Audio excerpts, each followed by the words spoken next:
Bonjour, je m'appelle Sébastien et bienvenue dans une autre histoire de crime réel. Aujourd'hui, nous nous plongeons dans une affaire remplie de secrets, de mensonges et de vérités dangereuses.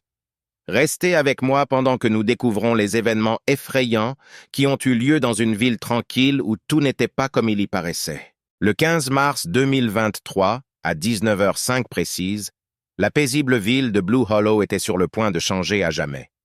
Dans une ville connue pour ses rues paisibles et sa communauté soudée, la famille Monroe vivait dans une grande et vieille maison à la périphérie. À l'intérieur de cette maison, quelque chose n'allait vraiment pas.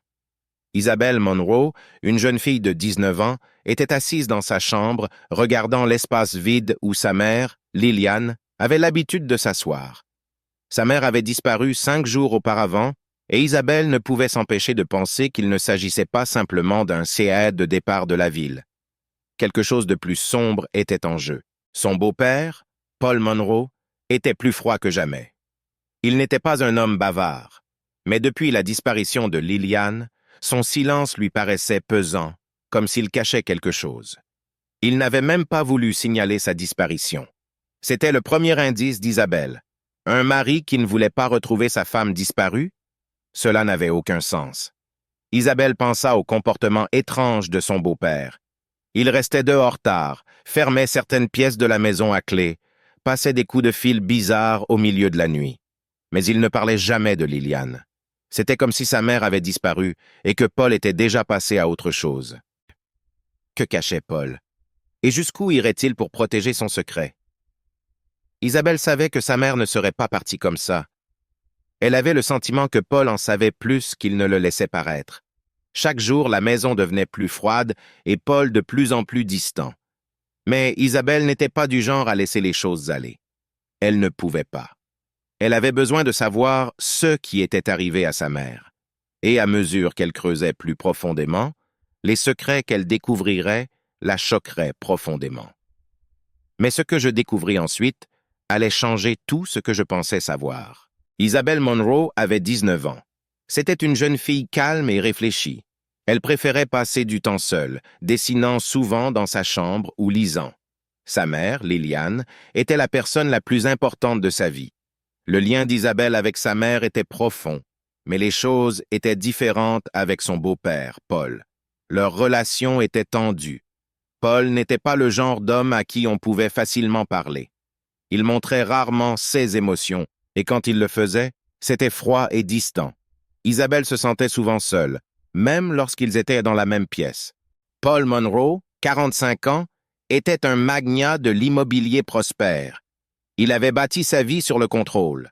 Contrôle de son entreprise, de son image publique et, comme Isabelle allait bientôt le découvrir, de sa famille. Paul n'aimait pas les questions et tout ce qui pouvait menacer sa réputation. Aux yeux des étrangers, Paul semblait être un homme qui avait tout sous contrôle, mais Isabelle savait qu'il n'y avait rien de tel. Son silence et son indifférence à l'égard de la disparition de Liliane en disaient long. Il était clair que Paul avait ses propres priorités et retrouver sa femme n'en faisait pas partie. Il y avait aussi Liliane Monroe, la mère d'Isabelle. Liliane était une femme gentille qui veillait toujours à ce qu'Isabelle se sente aimée, mais elle avait des secrets qu'Isabelle ignorait jusqu'à récemment. Liliane avait caché une partie de sa vie, une partie qui avait tout à voir avec une autre femme, Rebecca Green. Rebecca était une avocate de 35 ans à Blue Hollow, et elle avait mystérieusement disparu quelques semaines avant la disparition de Liliane. Personne n'avait fait le lien entre les deux événements, mais pour Isabelle, les choses ont commencé à se mettre en place lorsqu'elle a trouvé des lettres entre sa mère et Rebecca. Ces lettres ont révélé une relation dont Isabelle ignorait l'existence. La réaction de Paul lorsqu'Isabelle a découvert les lettres n'était pas seulement de la colère, c'était de la peur. Il semblait vouloir à tout prix garder les secrets de la famille enfouis, surtout en ce qui concerne la relation de Liliane avec Rebecca.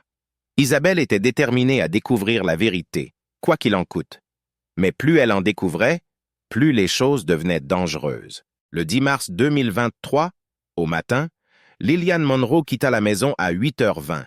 C'était une journée normale, du moins en apparence. Isabelle pensait que sa mère était partie faire des courses, comme elle le faisait souvent.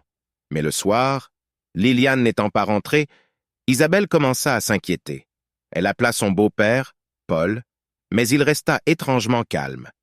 Il balaya ses inquiétudes d'un revers de main, disant que Liliane avait probablement juste besoin de s'éloigner un peu. Mais Liliane ne revint jamais. Les jours passèrent et elle ne donna toujours aucun signe d'elle. Isabelle ne comprenait pas pourquoi Paul ne s'inquiétait pas plus.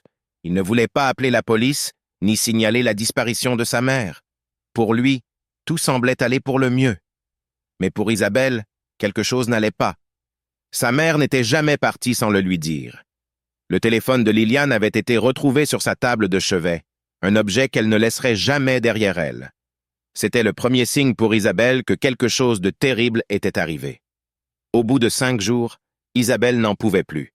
Elle se rendit à la police de Blue Hollow et signala la disparition de sa mère. L'enquête commença, mais il n'y avait aucune piste immédiate. La voiture de Liliane fut retrouvée abandonnée à la périphérie de la ville, sans aucun signe de lutte. C'était comme si elle avait disparu dans les airs. Mais ce n'était pas seulement une affaire de disparition. L'histoire était plus complexe que ce que l'on pouvait voir. Après qu'Isabelle eut déposé une plainte pour disparition le 15 mars 2023, la police de Blue Hollow lança son enquête. Les policiers fouillèrent la ville et ses environs à la recherche de traces de Liliane Monroe. Sa voiture, retrouvée à 3 kilomètres de la ville, ne donna aucun indice réel. Il n'y avait aucun signe de lutte, aucune empreinte digitale suspecte, rien qui puisse suggérer où elle était allée. La police demanda à Paul Monroe de coopérer, mais sa réaction fut troublante. Il ne montra que peu d'intérêt et semblait plus préoccupé par le maintien de son image publique que par la recherche de sa femme. Il raconta à la police que Liliane partait souvent quelques jours pour se changer les idées, une affirmation dont Isabelle savait qu'elle était fausse. Liliane n'avait jamais disparu comme ça auparavant. Isabelle a remarqué que Paul devenait de plus en plus secret, qu'il rentrait tard et fermait certaines pièces de la maison à clé. Il était clair qu'il ne voulait pas que quelqu'un fouille plus profondément dans la vie de leur famille. La police a essayé de l'interroger davantage, mais ses réponses étaient vagues, détournant toujours l'attention de lui-même. Frustrée par le manque de progrès, Isabelle a décidé de prendre les choses en main. Elle a commencé à fouiller les affaires de sa mère, espérant trouver un indice qui pourrait la mener à la vérité. C'est alors qu'elle a découvert quelque chose d'étrange. Un ensemble de lettres cachées au fond du placard de sa mère. Ce n'était pas n'importe quelles lettres. C'étaient des lettres d'amour, adressées à une certaine Rebecca Green. Le nom lui était familier. Rebecca était une avocate locale et elle avait disparu quelques semaines avant Liliane. Au début, personne n'avait fait le lien entre les deux affaires. Mais maintenant, avec les lettres en main, Isabelle commençait à se demander si les disparitions n'étaient pas liées d'une manière ou d'une autre. Elle ne savait pas que ce n'était que le début d'une vérité bien plus sombre. Isabelle ne pouvait se défaire du sentiment que quelque chose clochait. Les lettres qu'elle avait trouvées dans le placard de sa mère étaient la clé d'un mystère auquel elle ne s'attendait pas. Datées de janvier 2021 à février 2023, elles révélaient une relation secrète entre sa mère, Liliane, et une femme nommée Rebecca Green. Rebecca était l'avocate locale qui avait disparu quelques semaines avant Liliane. En lisant les lettres, Isabelle se rendit compte que sa mère était amoureuse de Rebecca. Ce n'était pas seulement une liaison. C'était une relation que Liliane avait cachée à tout le monde, surtout à Paul. Le cœur d'Isabelle s'emballa tandis qu'elle reconstituait la chronologie. La disparition de Rebecca avait été soudaine et la ville n'en avait parlé que quelques jours avant que l'affaire ne soit classée. Personne n'avait pensé à relier les deux femmes disparues jusqu'à présent. Les mains d'Isabelle tremblaient alors qu'elle tenait la dernière lettre, datée de quelques jours seulement avant la disparition de Rebecca. Dans celle-ci, Liliane avait écrit « Je ne peux pas continuer à vivre dans ce mensonge. J'ai besoin d'être avec toi, Rebecca. Je vais lui dire. » Liliane avait-elle l'intention de quitter Paul? Isabelle n'avait aucun doute maintenant que Paul était au courant de la liaison. La froideur de son regard, son indifférence totale à l'égard de la disparition de Liliane, tout cela avait du sens. Il cachait quelque chose et Isabelle devait découvrir ce que c'était avant qu'il ne soit trop tard. Plus Isabelle en découvrait, plus elle se rendait compte du danger qu'elle courait. Paul était devenu plus erratique, plus autoritaire depuis la disparition de Liliane. Il avait essayé de verrouiller certaines pièces de la maison, interdit à Isabelle de poser des questions, et lui avait même dit d'arrêter de chercher sa mère. Son comportement n'était pas seulement étrange, il était effrayant. Isabelle savait qu'elle devait agir vite. Elle ne pouvait pas affronter Paul directement. Elle avait trop peur de ce qu'il pourrait faire. Au lieu de cela, elle a décidé d'enquêter par elle-même. Elle a fouillé dans de vieilles photos, des documents et tout ce qui pouvait l'aider à comprendre la relation entre sa mère et Rebecca. Mais plus elle approfondissait, plus la vérité devenait sombre. Une nuit, elle a entendu Paul au téléphone, parlant à voix basse. Ces mots lui ont fait froid dans le dos. C'est fait, elle ne sera plus un problème. Isabelle savait, à cet instant, que son beau-père était impliqué dans bien plus que de simples secrets.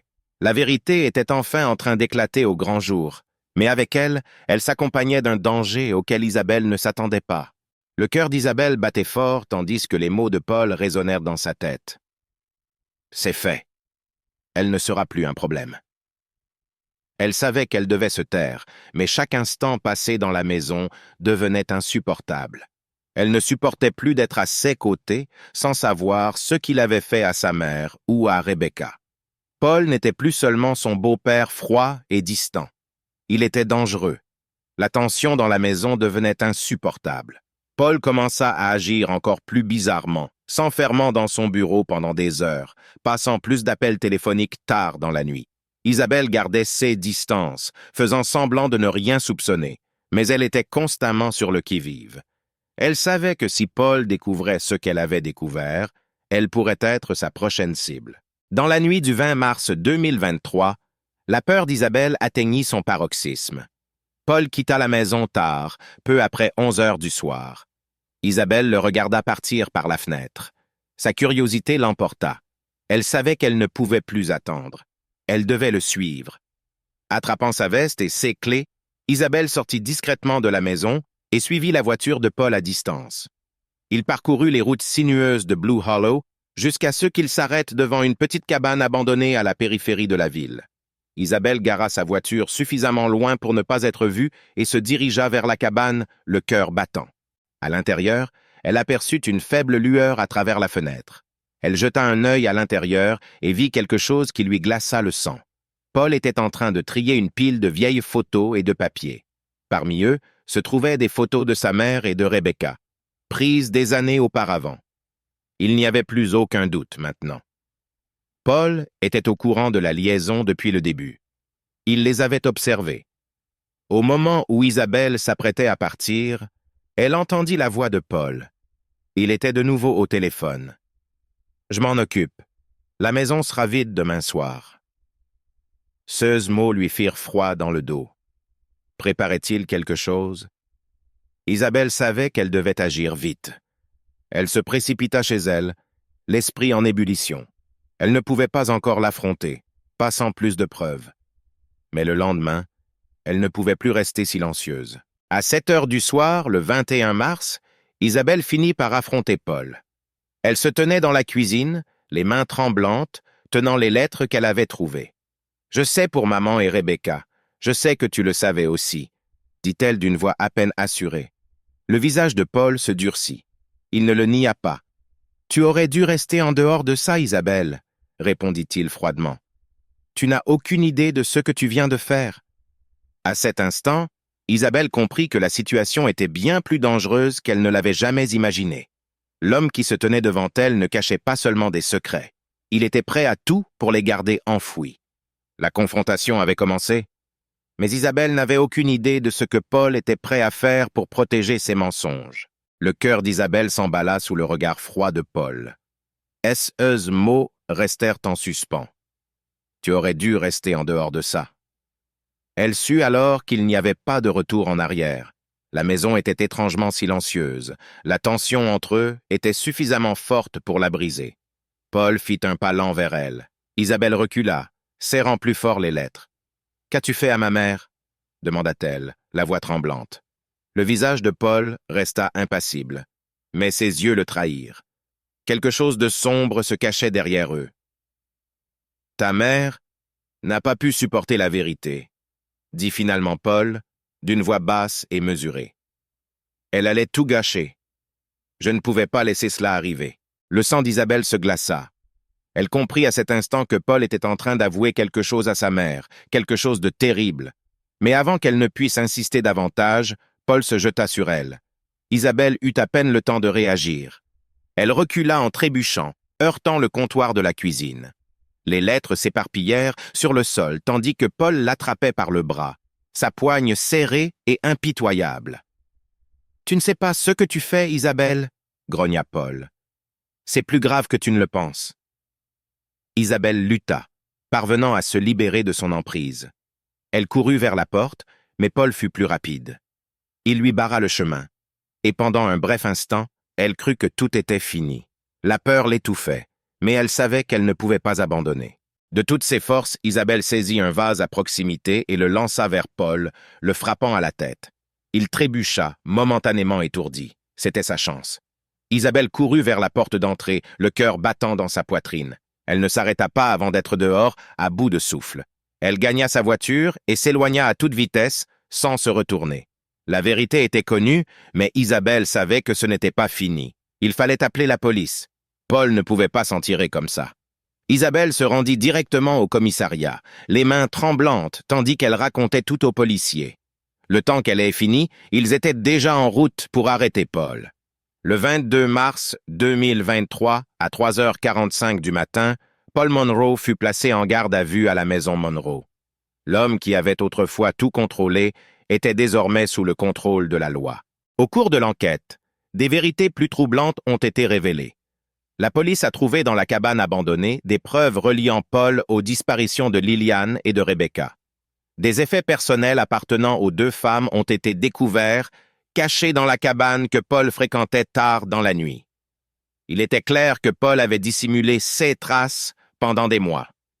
Le procès a commencé en avril 2024 et Isabelle a dû revivre chaque moment douloureux à la barre des témoins.